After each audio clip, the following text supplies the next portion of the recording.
Boa tarde, amigos.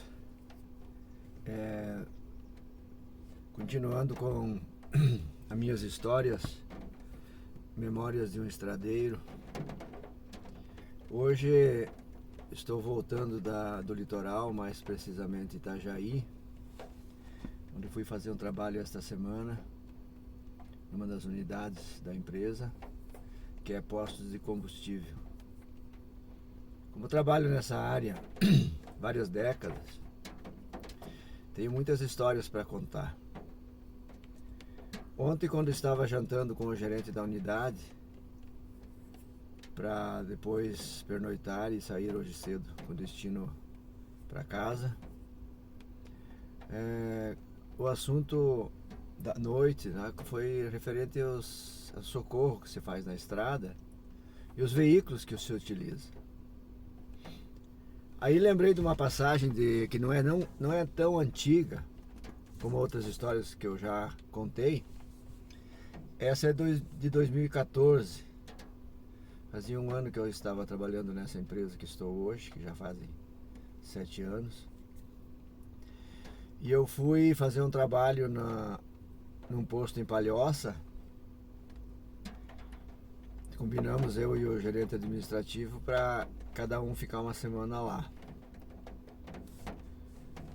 Eu ficaria a primeira semana, subiria no final de semana e ele descia na outra, para continuar fazendo um trabalho em conjunto lá. Eu na área comercial e ele na área administrativa. Como tinha uma moto para ser trazida para a matriz, e eu tinha descido com um automóvel Gol, né, igual a esse que eu estou agora, combinamos de no sábado eu voltar com a Fiorino do posto, uma Fiorino nova, 3.000 quilômetros, bem novinha. Trazer a moto, deixar o Gol lá, e ele desceria com a Fiorino e subiria com o Gol, tudo certo. Na sexta-feira, o gerente da unidade lá solicitou que os frentistas carregassem a moto e amarrassem bem ela dentro da Fiorino, do baú, para não ter risco de bater nas paredes do baú e tal. Carregaram na sexta-feira para mim ir pro hotel, sexta tardinha, e sair cedinho, igual eu fiz hoje, assim, esse é o meu costume. Saio cedo, faço meu chimarrão na estrada e vou indo. Teve essa recomendação para amarrarem bem a moto. Ó, escuta a chuva, ó, que legal. E também para no meio do caminho eu reapertar os nó carioca que tinha sido dado nela na frente da moto, na parte da frente e na parte de trás, no baú. Aí, como sempre, segui viagem e parei para tomar um café, depois de andar uma hora mais ou menos, uns 90 quilômetros, 80, 90 quilômetros, num paradouro. E fiz meu chimarrão, tomei algumas cuias, né, que eu sempre tomo parado, né, por precaução. E segui viagem. Depois de andar uns 20 minutos, lembrei que eu não tinha conferido as amarras da moto. Aí eu vi numa reta, uma retona, um ponto de ônibus, né? Lugar bem deserto, não tinha casa nenhuma, mas tinha um ponto de ônibus. Parei o carro, deixei as coisas, a chave no lugar, tudo no lugar. Abri a porta traseira da Fiorino. E ela tem uma espécie de trava que mantém ela aberta. Mas nessa região venta muito, inclusive hoje é um dia bem parecido, só que naquele dia não estava chovendo. E quando eu fui puxar as amarras da frente no nó carioca, veio esse vento forte e fechou a porta traseira. Assim como que instintivamente, eu pulei e consegui com a ponta do pé impedir que a porta desse o último clique. Portanto, ela ficou com uma pequena frestinha e eu fiquei segurando com o pé para ela não travar, porque se trava, a Fiorino não tem uma abertura para entrar, é totalmente de metal. Tentei abrir por dentro, forçando e apertando numa um botãozinho que tem para abrir, mas infelizmente não abre. Não abre.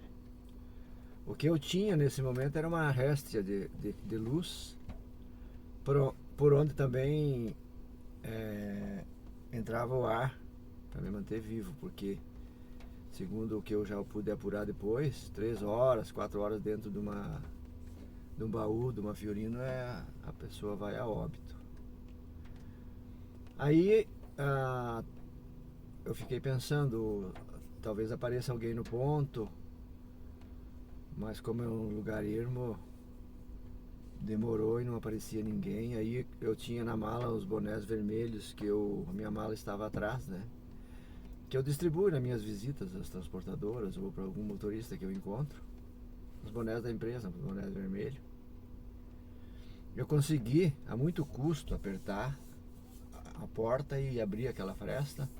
Tanto que os 2 braços meus ficaram com uma marca que durou meses para sair. Porque era muito apertado e quando eu cansava um braço, eu usava o outro, colocava a mão para fora com o boné vermelho e acenava quando vinham os carros. Aí parava um tempão de vir carro, quando vinha de novo eu abanava de novo. E também não podia soltar o pé, forçando a porta para ela não dar o último trinco, o último clique. Então, se passou um bom tempo, perdi a noção do tempo.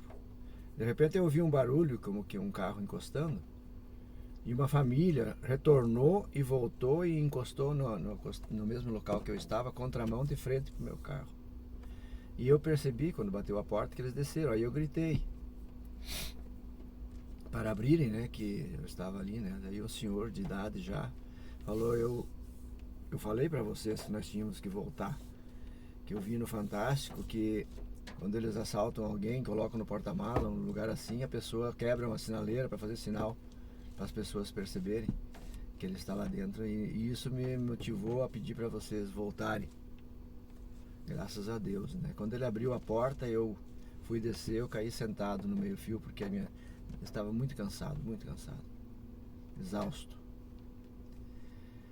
Aí agradeci, não tinha palavras para agradecer essa família. Estava ele, a esposa, 2 filhas e o genro. O genro que não queria voltar, ele que insistiu, que era o genro que estava dirigindo.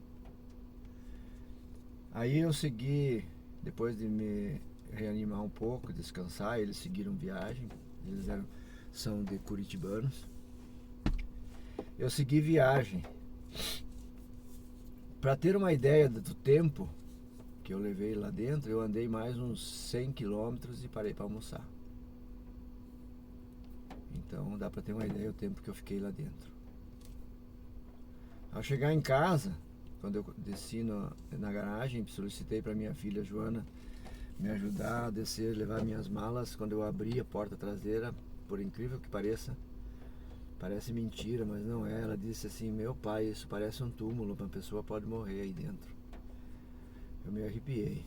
Aí eu falei, depois quando eu subi lá em cima no apartamento, eu explico para você uma história que me aconteceu. E daí avisei o meu colega para vir pegar a Fiorino para ele descer e fazer conforme nós combinamos.